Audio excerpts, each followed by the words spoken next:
കണ്ണൂർ മുൻ ADM നവീൻ ബാബുവിന്റെ ഭരണത്തിൽ CBI അന്വേഷണത്തിന് ഉത്തരവിട്ട് സർക്കാർ ഔദ്യോഗിക വിജ്ഞാപനമിറക്കി. കുടുംബം ഉന്നയിച്ച ദീർഘകാലത്തെ ആവശ്യം പരിഗണിച്ചാണ് ഈ സുപ്രധാന തീരുമാനം. ഇന്ന് ചേർന്ന മന്ത്രിസഭാ യോഗത്തിലാണ് കേസ് CBIക്ക് വിടാനുള്ള അടിയന്തര തീരുമാനമെടുത്തത്.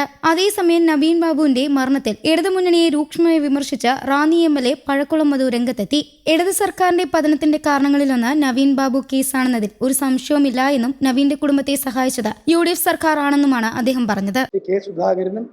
കണ്ണൂർ MLA ശ്രീ TO മോഹനും അടക്കമുള്ള നേതാക്കന്മാരെല്ലാവരും ഈ പ്രക്ഷോഭങ്ങൾക്ക് നേതൃത്വം കൊടുക്കാൻ ഞങ്ങൾക്കൊപ്പം ഉണ്ടായിരുന്നു. ഈ സംഭവം കേരളത്തിൻ്റെ മനസാക്ഷിയെ ഞെട്ടിച്ച ഒരു സംഭവമായിട്ട് പോലും ഇടതുമുന്നണി ഗവൺമെന്റിന് ഒരു ഘട്ടത്തിലും നവീൻ ബാബു കേസിൽ ജനപക്ഷത്ത് ഒരു നിലപാട് സ്വീകരിക്കാൻ കഴിഞ്ഞില്ല. ഇടതുപക്ഷ മുന്നണി സർക്കാരിൻ്റെ പതനത്തിന് ഏറ്റവും പ്രധാനപ്പെട്ട കാരണങ്ങളിൽ ഒന്ന് നവീൻ ബാബു സംഭവമാണ് എന്നുള്ള കാര്യത്തിൽ ഒരു സംശയവുമില്ല. അന്ന് തൊട്ട് നവീൻ ബാബുവിൻ്റെ കുടുംബം, അദ്ദേഹത്തിൻ്റെ ഭാര്യ മഞ്ജുഷയും സഹോദരൻ പ്രവീൺ ബാബു, 2 മക്കളും അടക്കമുള്ളവർ ഹതാശരായി ആര് സഹായിക്കാനുള്ള സന്ദർഭങ്ങളിൽ ഇന്ത്യൻ നാഷണൽ കോൺഗ്രസ് പാർട്ടി, പ്രത്യേകിച്ച് പത്തനംതിട്ടയിലെ കോൺഗ്രസ് പാർട്ടിയും UDFുമാണ് അവർക്കൊപ്പം നിലകൊണ്ടത്. ആ കുടുംബത്തെ സഹായിക്കാൻ പാർട്ടിയും മുന്നണിയും ശക്തമായ നിലപാട് സ്വീകരിച്ച് അവർക്കൊപ്പം നിന്നു. ഈ ഒരു ടേണിംഗ് ഈ കേസിനുണ്ടാകും എന്ന് ഞങ്ങൾക്ക് ആദ്യം മുതൽ ഉറപ്പുണ്ടായിരുന്നു. ഇടതുമുന്നണി ഗവൺമെൻറ് സ്വീകരിച്ച നയം എന്ന് വെച്ചാൽ ഗവൺമെൻറ് CBI എൻക്വയറിക്കെതിരായിരുന്നു, എല്ലാ തടസ്സങ്ങളും അവർ ഉന്നയിച്ചു. എന്നാൽ കോടതിയിൽ പോയപ്പോൾ കോടതി പോലും അവർക്ക് നീതി കൊടുക്കാതിരിക്കാൻ ഗവൺമെൻറ് മെഷീനറി പൂർണ്ണമായി വിനിയോഗിച്ചുകൊണ്ട് ഏറ്റവും ക്രൂരമായ വേട്ടയാടലാണ് അവരോട് നടത്തിയത്. ഞങ്ങൾക്ക് ഗവൺമെന്റിനുള്ള പ്രത്യേകമായ നന്ദി.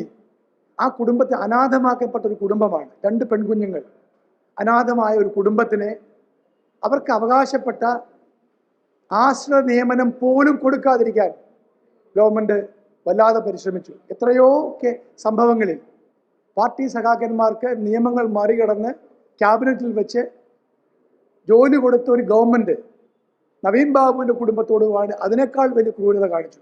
അക്കാര്യത്തിലും ബഹുമാനായ മുഖ്യമന്ത്രി വളരെ മാഗ്നാനിമസ് ആയിട്ടുള്ളൊരു നിലപാടെടുത്തു. അതുകൊണ്ട് അദ്ദേഹത്തോടും ആഭ്യന്തരമന്ത്രിയോടും സർക്കാരിനോടും കേരളത്തിലെ ജനങ്ങൾക്കുള്ള നന്ദി ഞാൻ അറിയിക്കുകയാണ്. ഇനി ഒരിക്കലും കേരളത്തിൽ ഇതുപോലൊരു സംഭവം ഉണ്ടാകരുത്. TP ചന്ദ്രശേഖരന്റെ വധത്തിന് ശേഷം ഈ നവീൻ ബാബു വധത്തിന് പിന്നിൽ, ആ വധമെന്ന് തന്നെ ജനങ്ങൾ വിശ്വസിക്കുന്നു, അതിന് പിന്നിൽ ഒരു വലിയ ഗൂഢാലോചനയുണ്ട്.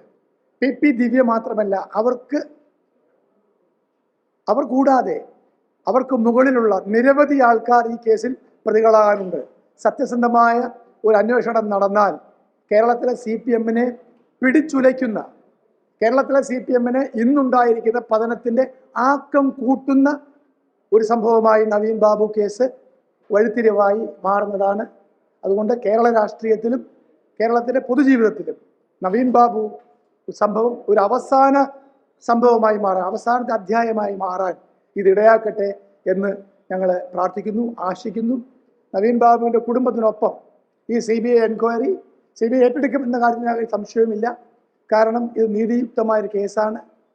പല തെളിവുകളും ഇതിനകം നശിപ്പിച്ചുണ്ടാകാമെങ്കിലും കുടുംബം മുൻപോട്ട് വെച്ച ഏകദേശം 10-20ഓളം വരുന്ന ഏറ്റവും വൈറ്റലായിട്ടുള്ള, റിലവൻ്റ് ആയിട്ടുള്ള തെളിവുകളുടെ പരിശോധന നടന്നിട്ടില്ല. അതെല്ലാം പരിശോധിച്ച് ഈ കേസിലെ യഥാർത്ഥ കുറ്റവാളികളെ നിയമത്തിന് മുൻപിൽ കൊണ്ടുവരാൻ CBI എൻക്വയറി സഹായകരമാകും എന്നാണ് ഞങ്ങൾ പ്രതീക്ഷിക്കുന്നത്.